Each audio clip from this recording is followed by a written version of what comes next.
Še enkrat o kovancih. Z menoj se je v zvezi s tem nekaj dogajalo. Zdelo se mi je, da se bo vsak hip zgodilo nekaj pomembnega in dolgoročnega. To je prebujenje, je napovedal Jorge. Prebujenje? Sem se začudil. Ne vsakdanje prebujenje, temveč čisto posebno prebujenje.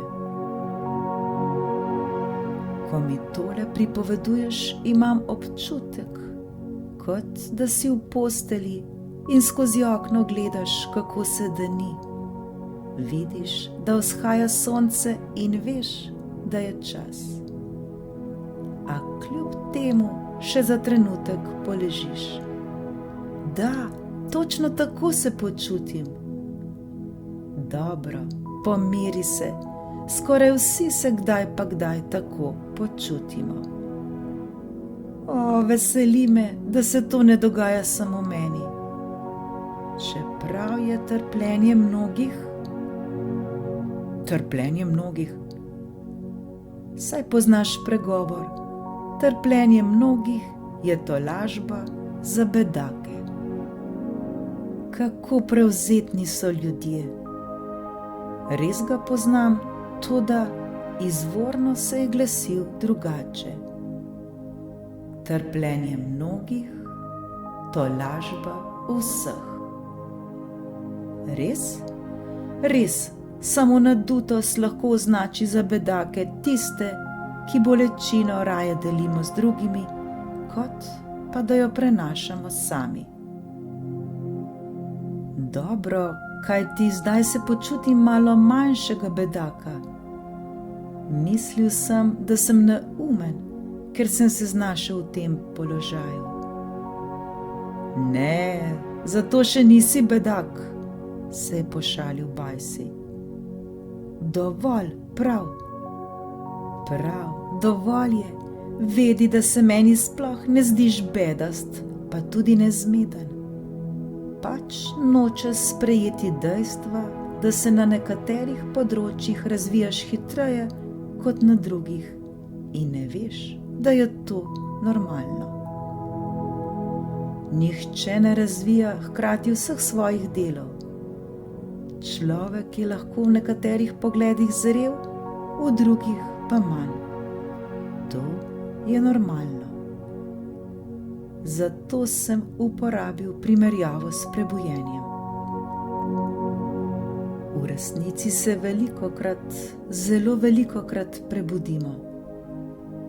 Morda drži, da se nekateri prebujejo takoj in nemudoma uvidijo vso resnico. Toda te poti jaz ne poznam, pa tudi ne nikogar, ki bi jo prehodil. No, morda sem vendarle slišal za koga. Verjetno so Jezus, Buda in Mohamed doživeli prebujenje. Toda jaz nisem Jezus, prav tako ne Buda in ne. Tudi jaz ne. Zato se ne bova delala, da sva.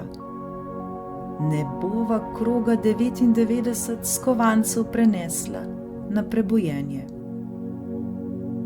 Ko že govoriš o tem, ko si me zadnjič zmedel s krogom 99, si poudaril razliko med sprejemanjem usode in danostjo vanjo in mi rekel, da je to tema druge zgodbe.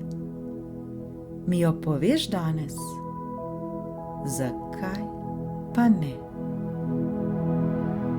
Takole pravi. Na robu majhne vasi sta drug ob drugi stali dve hiši. V prvi je živel srečen in premožen kmet. Imel je kupico služabnikov in je lahko dobil vse, kar si je poželel. V drugi hiši je prebival reven starček. Živel je skromno, večina časa je posvetil obdelovanju zemlje in molitvi. Starec in bogataš sta se vsak dan srečala in si izmenjala nekaj besed. Bogataš je govoril o svojem denarju, starec pa o svoji veri. Ah, vera, se je norčeval bogataš. Če je tvoj Bog tako mogočen, kot praviš, zakaj ga ne prosiš? Naj ti pošlje vsaj toliko denarja, da ne boš več živel v pomanjkanju. Prav imaš, je odvrnil starec in odšel v svojo hišo. Ko sta se naslednji dan srečala, je imel starec tako srečen izraz, kot še nikoli. Kaj se je zgodilo, starec? Prav nič. Toda upošteval sem tvoj nasvet in danes zjutraj prosil Boga, naj mi pošlje 100 zlatnikov. Res? Da, rekel sem mu, da sem živel po njegovih zapovedih in da si za to zaslužim nagrado in da si za nagrado želim zlatnike. Se ti zdi, da sem prosil preveč? Saj je vseeno, kaj se zdi meni, je posmehljivo rekel bogataš. Pomembno je, da se tvojemu Bogu ne zdi preveč. Morda bo menil, da si zaslužiš za nagrado 20 ali 50, 80 ali 90 kovancev, kdo ve? Seveda, Bog se bo odločil, ali sem si nagrado zaslužil, a moja prošnja je bila jasna. Hočem 100 zlatnikov. Ne bom jih sprejel 20, tudi ne 30, ne 92. Prosil sem ga za 100 zlatnikov in prav nič ne dvomim, da mi jih bo moj dobri Bog tudi poslal, če bo seveda moji prošnji lahko ustregel. On se z menoj že ne bo pogajal, tudi jaz se nisem pogajal z njim. Za 100 zlatnikov sem prosil in 100 mi bo poslal. Nočem, da mi jih pošlje kaj manj. Ha, si pa zahteven, je pripomnil bogataš. Tako kot zahteva on, bom zahteval tudi jaz, je rekel starec. Mislim, da se nisi sposoben odreči 20 ali 30 zlatnikom, ki bi ti jih poslal tvoj Bog, samo zato, ker jih ne bi bilo 100. Odrekel se bom vsem zlatnikom, če mi jih ne bo poslal 100. Toda, če se bo odločil, da mi jih pošlje več, se bom odrekel tudi tem. Ha, si pa res nor. In zdaj bi rad, da verjamem v tvojo vero in namero. Ha. Bi pa res rad videl, ali se boš držal tega, kar si rekel. Ha. In vsak se je vrnil na svoj dom. Bogataša je starec vznemirjal. Hotel ni nič manj kot 100 zlatnikov, kako prevzetno. Moral ga je razkrinkati in to bo storil še danes. V mošnjiček je dal 99 zlatnikov in odšel k sosedu. Starec je kleče molil. Dragi Bog, pomagaj mi v mojem pomanjkanju. Mislim, da imam pravico do tega denarja, toda ne pozabi, 100 zlatnikov. Ne bom zadovoljen z vsem, kar mi boš poslal. Želim natanko 100 zlatnikov. Medtem, ko je starec molil, se je bogataš povzpel na streho ter vrgel kovance v dimnik. Nato je splezal dol, da bi vedel, kaj se bo zgodilo. Starec je še vedno klečal, ko je v dimniku zaslišal žvenket. Počasi se je dvignil, stopil k dimniku, pobral mošnjiček in z njega otresel saje in pepel. Nato je vsebino mošnjička stresel na mizo. Pred seboj je zagledal kup zlatnikov. Padel je na kolena in se dobremu Bogu zahvalil za darilo, ki mu ga je poslal. Ko je končal molitev, je pričel šteti zlatnike. 99. Bilo je 99 zlatnikov. Bogataš je še naprej čakal na priložnost, da dokaže svoj prav. Starec je pogledal proti nebu ter rekel: Bog moj, vidim, da je tvoja volja izpolniti željo tega ubogega starca, a vidim, da v nebeških skrinjah ni bilo več kot le 99 zlatnikov, ti pa nisi hotel, da bi jo zaradi enega čakal. Toda, kot sem rekel, nočem ne zlatnika več, ne zlatnika manj, ampak natanko 100. Ta je res zmešan, je pomislil bogataš. Po drugi strani pa ti zaupam, zato ti bom tokrat prepustil, da se odločiš, kdaj mi boš poslal zlatnik, ki mi ga še dolguješ. Izdajalstvo, je zavpil bogataš, hinavec! In je kričaje začel trkati po sosedovih vratih. Hinavec si, rekel si, da ne boš sprejel manj kot 100 zlatnikov. V tem mošnjičku pa je 99 zlatnikov, kar pomeni, da si lažnivec. Tvoja vera v Boga pa lažna. Kako pa veš, da je v mošnjičku 99 zlatnikov? Je odvrnil starec. Ker sem ti jih dal jaz, in to samo zato, da bi ti dokazal, da si goljuf. Odrekel se boš denarju, če bo zlatnikov manj kot 100. Ha, ha, ha, ha. Saj se jim bom odrekel. Bog mi bo zadnji zlatnik poslal, ko se bo sam tako odločil.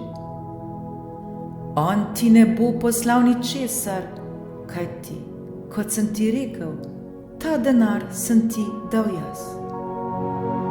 S teboj se ne bom prepiral o tem, ali morda nisi bil ti orodje, s katerim mi je Bog izpolnil željo.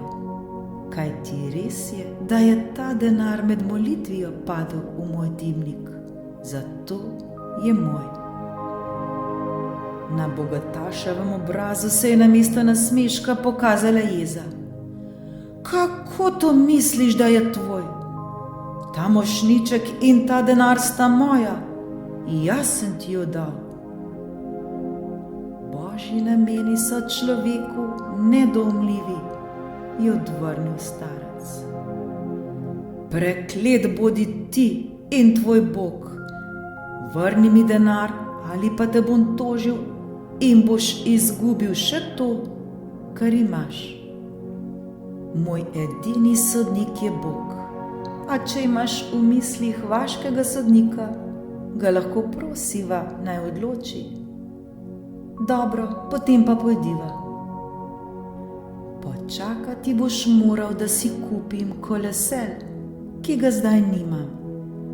Starec, kot sem jaz, si ne more privoščiti razkošja, da bi odšel peš v vas. Nič ne bova čakala, lahko se pelješ z mojim. Zelo sem ti hvaležen. V vseh teh letih mi nisi nikoli pomagal. Dobro, vseeno morava počakati, da bo najhujša zima mimo. Zelo hladno je in moje zdravje ne bi preneslo, da grem v vas brez debelega plašča. Trudi se preložiti sojenje, je besno odvrnil bogataš. Dal ti bom svoj kožuh, da boš lahko potoval v njem. Imaš še kakšen izgovor? Če je tako, je rekel starec, ti moramo streči. Starec je ujel kožuh, splezal na kolesel in se odpravil proti vasi. Bogataš mu je sledil v drugem vozu. Ko sta prispela, je bogataš takoj prosil za sprejem pri sodniku in ko jo je ta sprejel, mu je podrobno popisal načrt, s katerim je hotel razkrinkati starčevo vero in mu povedal, kako mu je dal denar, starec pa mu ga ni hotel vrniti. Kaj boš povedal v svojo obrambo, starec? Je vprašal sodnik. Gospod, zelo sem začuden, da sem moral priti sem ter se sosedom pričkati o tej zadevi. Ta moški je najbogatejši vaščan in nikoli ni pokazal niti kančka solidarnosti. Kaj šele, da bi bil radodaren? Mislim, da ni potrebe, da kaj povem v svoj zagovor. Kdo bi verjel, da bi tako skop človek dal mošnjiček skoraj 100 zlatnikov ter jih vrgal skozi sosedov dimnik? Očitno je, da je ta ubogi mož oprezal za mano. Ko je videl moj denar, si je zaradi pohlepa izmislil to zgodbo. Izmislil, prekleti starec, je zavpil bogataš. Dobro veš, da govorim resnico, saj niti sam ne verjameš, da ti je Bog zares poslal denar. Vrni mi mošnjiček. Gospod, očitno je ta moški zelo razburjen. Seveda, razburjen sem, ker so me ukradli. Zahtevam, da mi vrneš denar. Sodnik je bil osupel. Moral je razsoditi o njunih trditvah, toda kako naj se odloči? Vrni mi denar, goljufivi starec, je vztrajal bogataš. Ta denar je moj, samo moj. Nenadoma je preskočil leseno ograjo, ki jo je ločevala. Bil je tako iz sebe, da je skušal starcu iztrgati mošnjiček. Mir, je zaukazal sodnik.